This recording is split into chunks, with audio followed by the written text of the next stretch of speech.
So, Vanessa, thank you so much for coming on the show today. Thank you for having me. I'm How are you? looking forward to this. I'm good. I'm looking forward to this conversation because I have, I don't know, mixed feelings about AI a little bit, as people do, like it's hopeful and powerful and really like intriguing, and yet what's this going to do to the world, and is it Yeah. trustworthy? So anyway, what I guess I want to start with what even is Sex Therapy Pro, and why are you doing this? What's brought you to this? Like, what's sort of your story with this? Such a good question. So, you're an ASEC certified sex therapist. How much money do you think it cost for you to get your certification? Um, I off the top of my head, probably $10,000. Yeah, $10,000.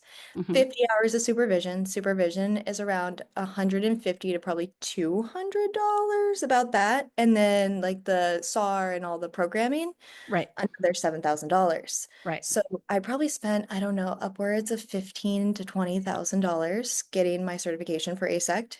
And during the program was good, but I felt like there were interventions and things that were kind of missing that like people would talk about like having resources and resources would kind of be scattered everywhere and there wasn't one big hub of all of the resources for sex therapy.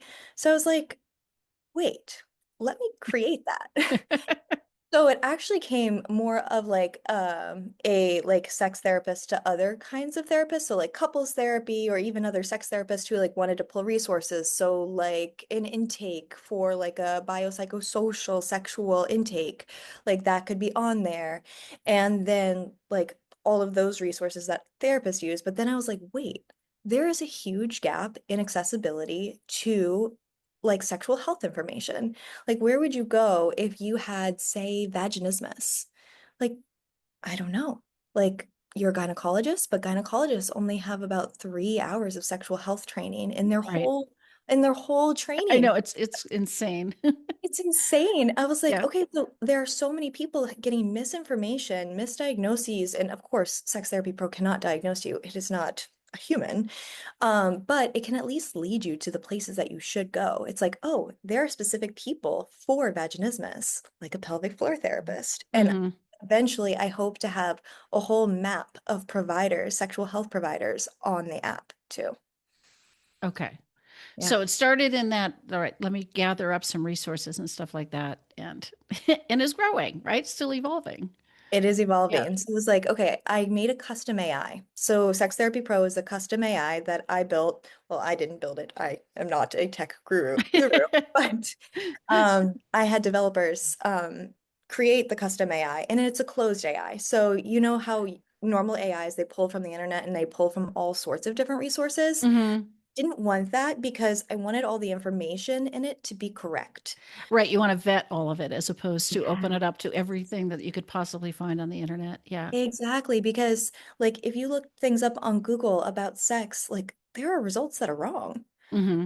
So I was like, okay, I need to collect all the resources that I have gone through, I have read, I have trained from, and then put it into this custom AI, which is a closed AI. So it just learns based off the information you put in.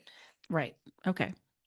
And I mean, it sounds like I think you're right about this. I think you're suggesting that stuff about sex, specifically sexual health, sexual Mhm. functioning, sexual issues, Mhm. are kind of especially useful to do in this way, right? Like, Yeah. what is it about sexual health that you think this is such a great fit?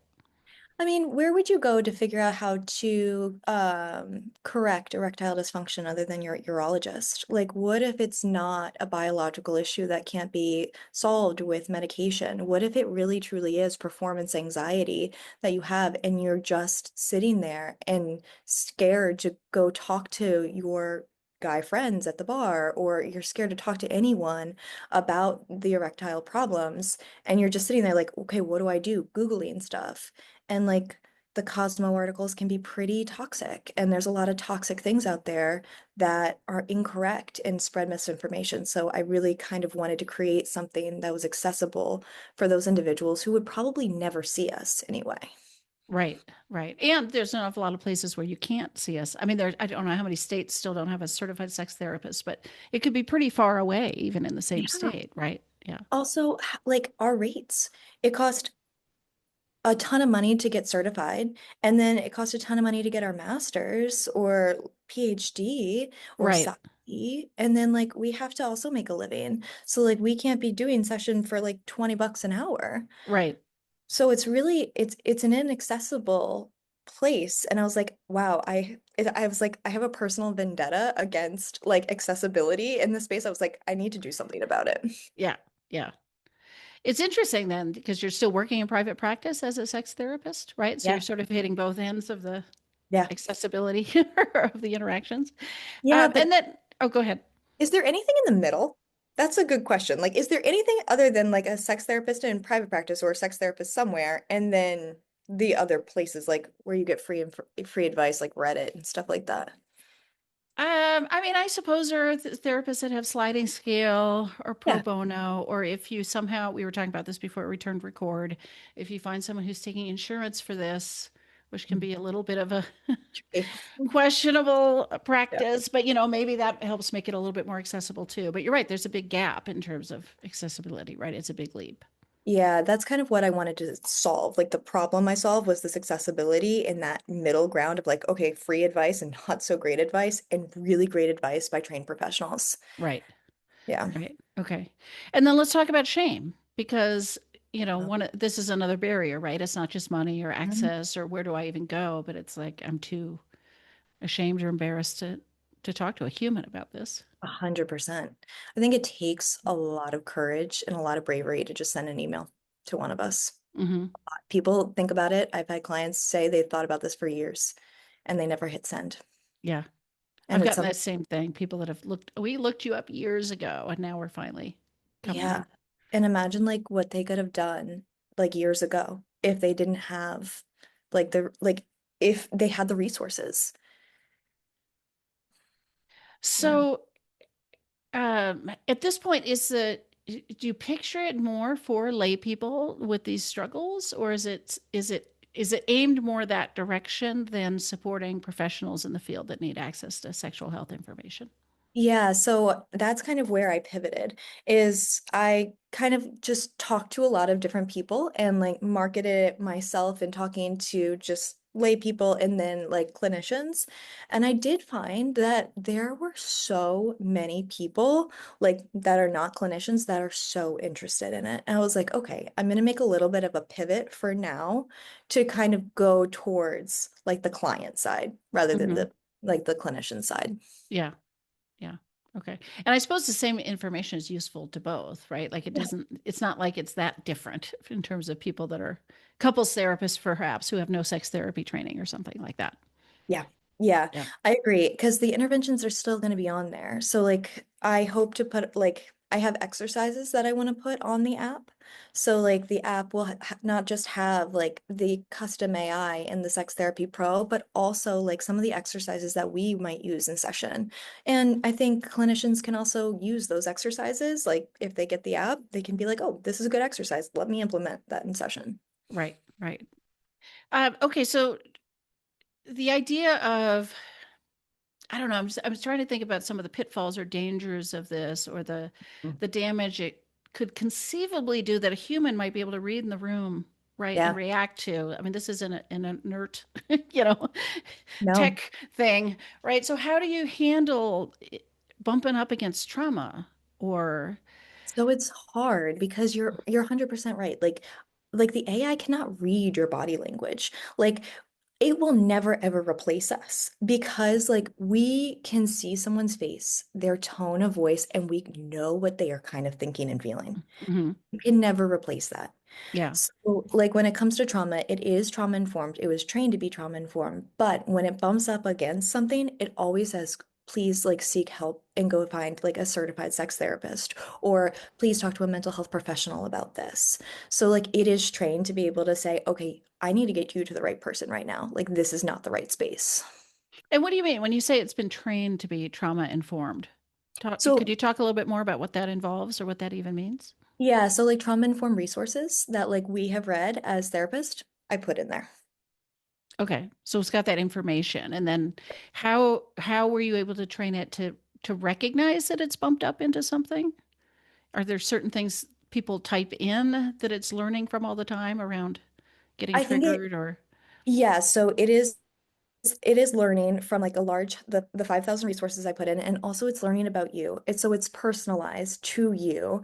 It's a good question though. How does it know that it is like bumping up against a trauma? That's a good question.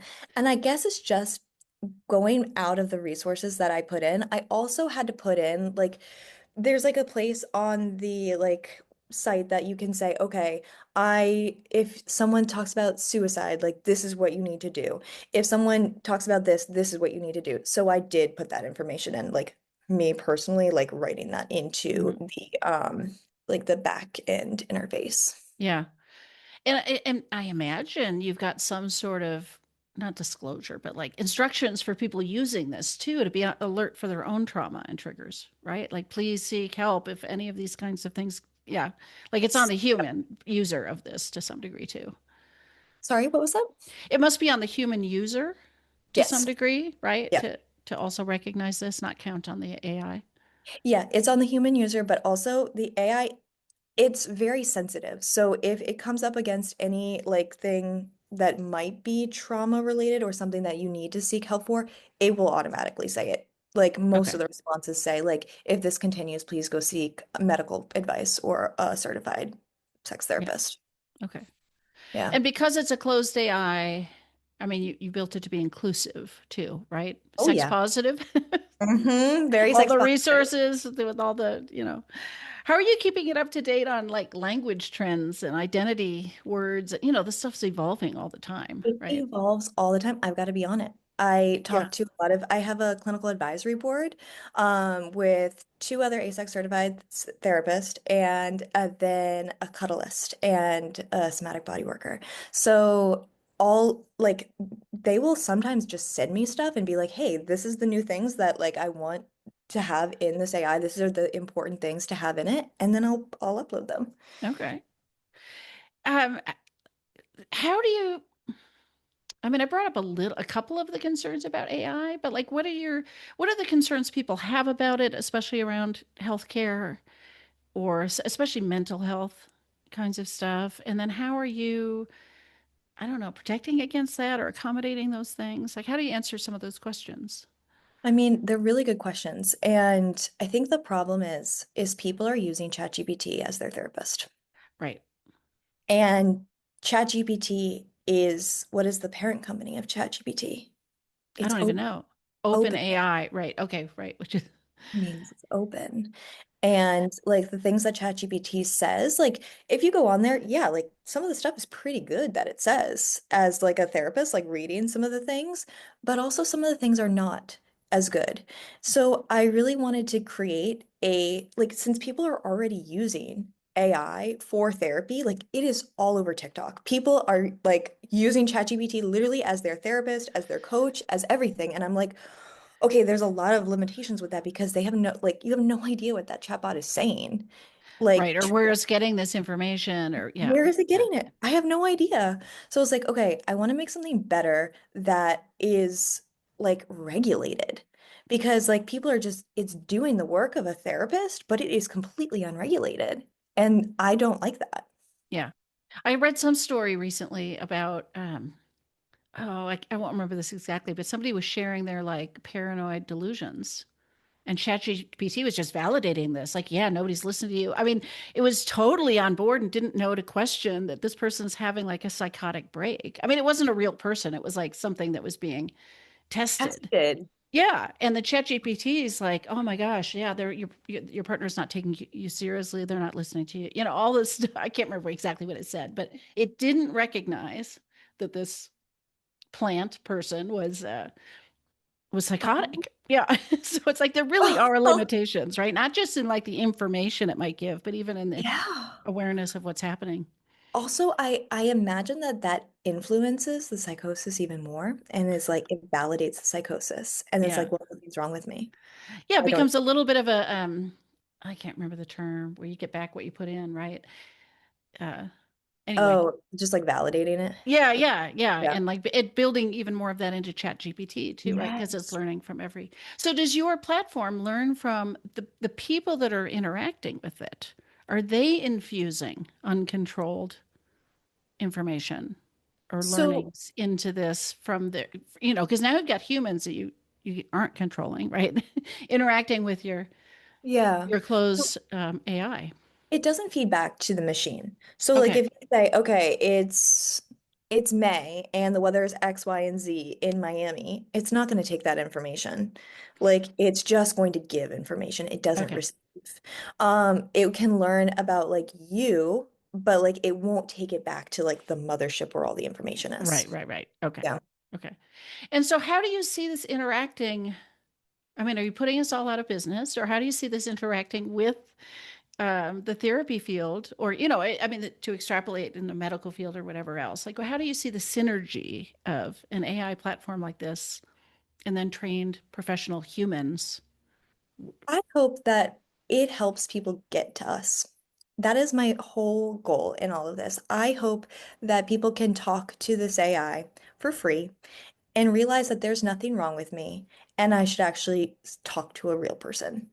It will never put us out of business. What we do is so unique and so human that you cannot replace us. Yeah, A machine cannot replace us. It is made to be something that props us up and props other people up to maybe go to sex therapy, or if they can't afford it, like just learn about better sexual health principles.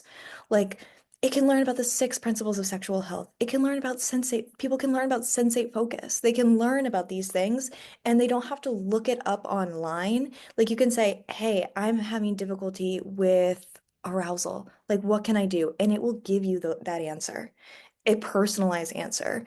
And that is what I really hope that people will take from this is that like they can learn and they can use different techniques and they can reduce the shame that they have. yeah, yeah. And then a trained, when I'm thinking about my own work with clients, right? It's not the information, the exercises are just step one. And then it's like, what happens when you go do this stuff? How's this turning out? The coaching or the processing and the support to Yeah. actually implement the Yeah. stuff. It seems like that needs to be human Yeah, so far, agree. right? I agree because I Yeah. think that when you go to a therapist, like especially sex therapists, a lot of my clients will do their exercises that I've assigned them for the week before, the day before they had therapy. You Right, probably right, right, know right. this very well. It almost keeps people accountable. I don't know that an app would keep people as accountable as we would. Well, you get your streak, I suppose, right? You could gamify it the Oh yeah. way that's how all these tech things work. Yeah, Okay. the habit formation. I mean, that would be great though. Yeah. To habit formation of good sexual health habits. I would love that. It's like Right, right. tonight's responsive desire night. Okay. So Yeah. I guess what's the one big takeaway you want people to get from this conversation? I mean, Mm, if you can, I'll give you more than one if you need it. that's a good question. Um, Seek help. Like talk to people. Hmm. Like when you're struggling, don't go through it alone because that's where shame really is fostered. Yeah, Like talk to something or someone. And like it whatever you're going through is typically normal. And like I want people to know that too. That like yeah, they are normal. yeah. You're not broken. Right. And if the first step is the app that can say, yeah, no, I totally have heard this a million times already. It's normal. You're not broken. Right. Yeah. No shame here. And to know that it was built by someone who talks to people all day long about these things. Right. Yeah. Right. Cool. So give us the name of the app again. Where do people find it? Where do people find you? Right. What else do you have available? So it should be on the App Store in the next 2 weeks. It is Oh, called, it's brand new. Okay. yeah, well, At least while we're talking here. Yeah. we did a web-based platform, and the number one feedback we got was they want a mobile app. Yeah. People feel like a mobile app is more private, more secure, even though it's like the same as a web like platform, and also something more accessible on the iPhone that you kind of just click open and then you can ask these questions. It's not like you Right. have to go to a website and then you have to log in. So that was the biggest feedback that we got. So we're going to have the mobile app on the App Store in about 2 weeks or so. Apple has been really annoying with the name and the censorship Oh, of it. because of the word sex. Mhm. Oh yeah. Interesting. Yeah. Yeah. But anyway, you can go to sextherapypro.net to look at the website, see the clinical advisory board, and if you want to sign up for the web-based platform, it is there. And then I am in Miami and I have my own private practice called Cushing Counseling. Wonderful. Are you having to change the name of the app to get it past Apple, or are they going to choke I this one and just take it? I think they're gonna choke this one and take it. We got it Okay. conditionally approved this week, but we still need to do a little bit more work on the internal things, but it seems like they didn't have a problem with the name. Oh, okay. But Good. they did, it took them a while, and usually apps are reviewed in 24 to 48 hours. This one took about 10 days. Wow. Okay. Because I Well, think we around, look forward to seeing that in the App Store. I'm Thank you so excited. much. Thank you so much for having me.